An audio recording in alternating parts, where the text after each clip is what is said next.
Good evening प्यारे बच्चों, how are you. आप सभी लोग कैसे हो। हम समझ रहे हैं कि आप सभी लोग स्वस्थ होंगे, मस्त होंगे, पढ़ाई लिखाई अच्छे से चल रही होगी। तो आज की वीडियो में हम डिस्कस करने वाले हैं क्या, पीएच के बारे में। क्या डिस्कस करेंगे? पीएच के बारे में। पीएच क्या है? पीएच क्या है? आपने नाम सुना होगा, लेबोरेटरी में नाम सुना होगा, आपने पीएच पेपर भी देखा होगा। पीएच क्या है? तो पीएच को हम समझेंगे आज की वीडियो में और पीएच के बारे में डिटेल में डिस्कस करेंगे। जितने टर्म आपके एग्जाम में पूछे जाते हैं सारी बातों को हम डिस्कस करेंगे आज के वीडियो में। तो बने रहिए वीडियो में, लास्ट तक देखिए पूरी वीडियो और जानिए पीएच क्या है। PH represent the negative logarithm. क्या? PH represent the negative logarithm of hydrogen ion concentration. क्या? हाइड्रोजन आयन कंसंट्रेशन को रिप्रेजेंट करता है। ये क्या चीज होता है, फिर से समझो। पीएच क्या है? पीएच का फुल फॉर्म होता है पोटेंशियल ऑफ हाइड्रोजन। क्या होता है? Potential of hydrogen. पीएच को हम क्या बोलते हैं? Potential of hydrogen. क्या? Potential of hydrogen. The term क्या? The term pH was given by क्या? द टर्म यानी जो पीएच टर्म है किसने दिया है? Given by S P L. सोरेनसन। इसको जो एक साइंटिस्ट थे उनका नाम था एस.पी.एल. सोरेनसन। क्या? एस.पी.एल. सोरेनसन ने दिया था इन 1909 1909 में दिया था। किसमें? 1909 में दिया था। टू एक्सप्रेस द, किस चीज को एक्सप्रेस करने के लिए उन्होंने दिया? Express the concentration of H plus ion. क्या? Hydrogen ion concentration. अब देखो थोड़ा सा इन एक्वस सोल्यूशन थोड़ा सा अब हम इसको जो है प्रैक्टिकली समझेंगे। जैसे ये हमारे पास क्या है? वाटर है। क्या है? वाटर है। अब हमने मान लो इसमें क्या डाल दिया? HCl डाल दिया। क्या डाल दिया? HCl डाल दिया। तो आपको पता है HCl जब हम डालेंगे तो एक दो ड्रॉप नहीं, मान लो हम कुछ भी डालेंगे, 2 ml डालें, 3 ml डालें, तो आपको पता है कि ये जो है लाखों मॉलिक्यूल होते हैं HCl के। क्या? थोड़े से पार्टिकल में लाखों मॉलिक्यूल होते हैं। तो लाखों मॉलिक्यूल है 10⁶, इसको बोलते हैं 10 लाख। क्या बोलते हैं? 10 लाख। इसी को क्या बोलते हैं? मिलियन बोलते हैं। क्या बोलते हैं? 1 मिलियन बोलते हैं। तो लाखों होंगे, तो इसलिए इनका जो पावर का कंसंट्रेशन होता है 10⁶, 10⁸, 10⁻14। तो इस तरीके से क्या होता है? हाइड्रोजन इतने इतने जो है पावर में, यानी इतने पार्टिकल होते हैं हाइड्रोजन के। ठीक है, तो वही बताता है कि हाइड्रोजन आयन का कंसंट्रेशन बताता है पीएच की। जब हम क्या करेंगे, पानी में एसिड को डालेंगे तो हाइड्रोजन आयन कितना रहेगा? PH defined as the negative logarithm. इसी को हम क्या बोलते हैं? Negative logarithm of hydrogen ion concentration. यही कितना हाइड्रोजन आयन का कंसंट्रेशन यहाँ पर है उसका निगेटिव लॉगरिथम शो करता है। ठीक, express in mole per litre. ये क्या एक्सप्रेस करता है? मोल पर लीटर। क्या? यानी कि मोल पर लीटर। आपको पता है कि मोल पर लीटर क्या चीज होता है? क्या? मोल पर लीटर क्या है? इसकी यूनिट है। मैथमेटिकली इसको क्या लिखेंगे? मैथमेटिकली लिखेंगे pH is equal to -log H+। क्या? -log H+। तो आपके सामने जो सटीक क्वेश्चंस पूछा जाता है बोर्ड में, वह आपसे क्वेश्चन आता है 1 नंबर में, लिखा जाता है व्हाट इज पीएच। ऐसे पूछा जाता है। क्या? What is pH. बस यही क्वेश्चन मार्क दिया जाता है। ये क्वेश्चन आपके एग्जाम में आता है। अगर आप प्रीवियस ईयर का क्वेश्चन सॉल्व करेंगे तो आपको मिलेगा वहां पर ऐसा क्वेश्चन लिखा रहता है। इसी क्वेश्चन का जवाब यहाँ बोर्ड पर हमने लिख दिया है।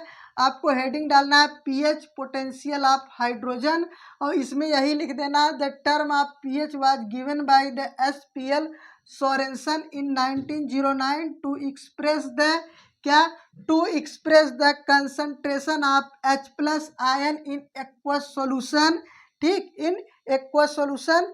और उसके बाद आप कह देंगे, ठीक, उसके बाद आप कह देंगे H+ ion concentration expressed in mole per litre. आपने कुछ नहीं लिखा, आप केवल इतनी भी डिफिनीशंस लिख देंगे तो भी सही है। और नीचे ये चीज लिखना बहुत जरूरी है, mathematically pH is equal to -log H+।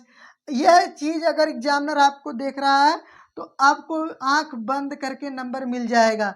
तो ये जो है आपका 1 नंबर हमने क्या किया? फिक्स कर दिया। अगर आपने इसको लर्न कर लिया, हम उम्मीद करते हैं कि पूरा समझ में आ गया होगा। हम थोड़ा सा हटेंगे, आप इसको नोट करेंगे, फिर इसके आगे हम समझाएंगे।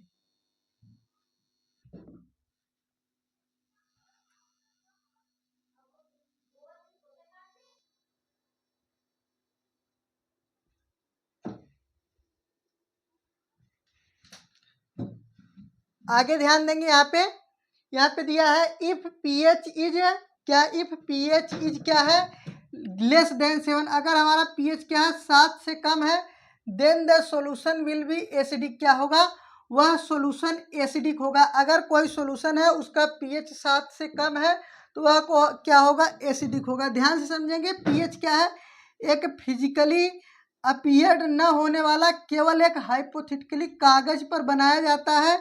यहाँ 0 से लेके यहाँ तक क्या रहता है 7, और इसके आगे जो है यहाँ पर क्या रहता है 14। तो 0 1 2 3 4 5 6, यहाँ रहता है 8 9 10 11 12 और 13। तो यहाँ पर क्या होता है, पीएच 7 होता है, और पीएच 7 अगर किसी सॉल्यूशन का है तो क्या रहेगा, न्यूट्रल रहेगा।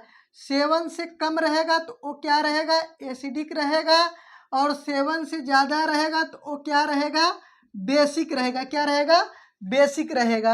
ये हमारा क्या है, if pH is less than 7 then solution will be acidic, if pH is greater than 7 then solution will be basic, if pH is equal to 7 then solution will be neutral, तब क्या रहेगा, neutral. इसी तरह एक scale आपका रहता है pOH, क्या क्या, पीओएच, तो पोटेंस ऑफ हाइड्रोक्साइड आयन। तो ये क्या होता है, OH माइनस आयन को रिप्रेजेंट करता है, क्या करता है, OH माइनस आयन को रिप्रेजेंट करता है। मैथमेटिकली यह क्या होता है, POH is equal to minus log क्या होता है, POH होता है, क्या होता है, POH। और रिलेशन क्या होता है, pH और POH में, pH एंड POH में क्या रिलेशन होता है, pH plus POH is equal to 14। इसका मतलब क्या है, ध्यान से समझो, आपके क्वेश्चन में दिया रहता है किसी भी सॉल्यूशन का पीएच क्या है, 6 है, क्या है, पीएच 6 है, तो उसका पीओएच क्या होगा, तो 6 है, यानी कि पीएच अगर क्या है 6 है, क्या है, पीएच 6 है, तो पीओएच क्या होगा, तो यहाँ पर पीओएच की जगह एक्स करेंगे 14, तो 14 माइनस 6 क्या होगा, एक्स इज इक्वल टू आपका 14 माइनस 6, तो हो जाएगा 8। इस फार्मूले का आपको यूज करना होता है, आपके एग्जाम में यहाँ से क्वेश्चन आते हैं कि अगर पीएच क्या है, पीएच यह है तो पीओएच क्या होगा, और पीओएच है तो पीएच। अब इसमें आपको कोई सस्पेंस नहीं होना चाहिए। देखो, आपका जो है लॉगरिथम से पीएच निकालना आपके सिलेबस में नहीं है, और उसका वहाँ से क्वेश्चंस नहीं आता है, ठीक। जब 11th की केमिस्ट्री हम पढ़ाएंगे तो वहाँ पर आपको जो है लॉगरिथम का यूज करके पीएच को निकालना बताएंगे, और क्लास 10th लेवल में डायरेक्ट कहा गया है कि लॉगरिथम का यूज आपको नहीं करना है, केवल आपको पीएच और पीओएच के बेसिक को समझना है। तो ये तो था आपका पीएच पीओएच जो आपका बेसिक कॉन्सेप्ट था। तो आगे हम आपको पढ़ाएंगे अगले वीडियो में what is the indicator, type of indicator, उसके बाद हम साल्ट को डिस्कस करेंगे। तो आप सभी लोग जो है अगर चैनल पर नए आए तो प्लीज़ स्टूडेंट चैनल को सब्सक्राइब कर लो, बेल आइकन को प्रेस कर लो, और नोटिफिकेशन ऑल पर क्लिक कर लो ताकि हर नोटिफिकेशन मिलती रहे, ठीक। आज के लिए इतना ही, मिलते हैं फिर नेक्स्ट वीडियो में। वीडियो अच्छी लगे तो वीडियो को लाइक जरूर किया करें, और अपना रिस्पॉन्स जरूर दें, कमेंट जरूर करें कि आपको वीडियो कैसी लग रही है। आज के लिए इतना ही।